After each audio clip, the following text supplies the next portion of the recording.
हज़रत इब्न अब्बास से रवायत करते हैं, उन्होंने बयान किया कि मैं अब्दुर्रहमान बिन उफ़ को कुरान पढ़ाया करता था।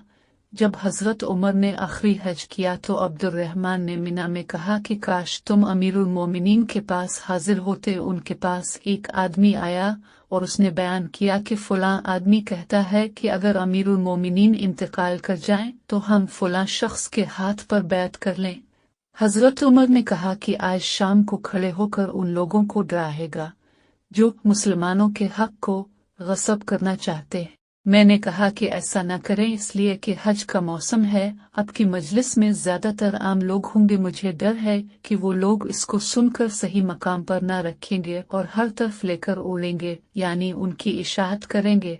इसलिए आप इंतजार करें यहाँ तक कि दारुल हिजर और दारुस्सन यानी मदीना पहुंचकर आप सिर्फ रसूल अल्लाह के असहाब यानी मुहाजिरीन और अंसार को जमा करके कहीं वो लोग आपकी गुफ्तगू को याद रखेंगे और सही मकाम पर रखेंगे। हजरत उमर ने फरमाया कि अल्लाह की कसम, मदीना में पहुंचते ही सबसे पहले यही कहूँगा। हजरत इब्न अब्बास का बयान है कि हम लोग मदीना पहुंचे तो हजरत उमर रज़ ने खुतबा दिया कि अल्लाह ताला ने मोहम्मद को हक के साथ मबूस फरमाया और आपकी किताब नाजिल की है, और जो आयत नाजिल हुई उन्हीं में से संसार करने की आयत भी है।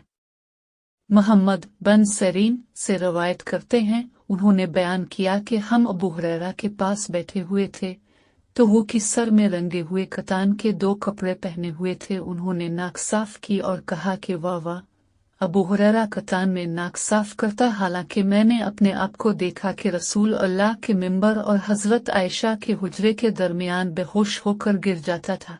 आने वाले आकर अपनी टांग मेरी गर्दन में रख देते और ख्याल करते कि मैं दीवाना हो गया हूँ, हालांकि मुझे जुनून न था, सिर्फ भूख की वजह से ये हाल होता। अब्दुर्रहमान बिन आबिस से रवायत करते हैं, उन्होंने बयान किया कि हजरत इब्न अब्बास से किसी ने पूछा कि आप नबी के साथ ईद में मौजूद रहे हैं। उन्होंने कहा कि हाँ, अगर मुझे आपसे रिश्तेदारी न होती तो कमसिनी के सबब से मैं शरीक नहीं हो सकता था। आप इस निशान के पास तशरीफ ले गए जो कसीर बंसलत के मकान के पास था। अपने नमाज पढ़ी, फिर खुतबा सुनाया और अज़ान व इकामत का जिक्र इब्न अब्बास ने नहीं किया। फिर सदका का हुक्म दिया। फिर औरतें अपने कानों और गिले की तरफ हाथ बढ़ाने लगे। अपने बिलाल को हुक्म दिया तो वो इन औरतों के पास आए और चीजें लेकर नबी के पास वापस गए।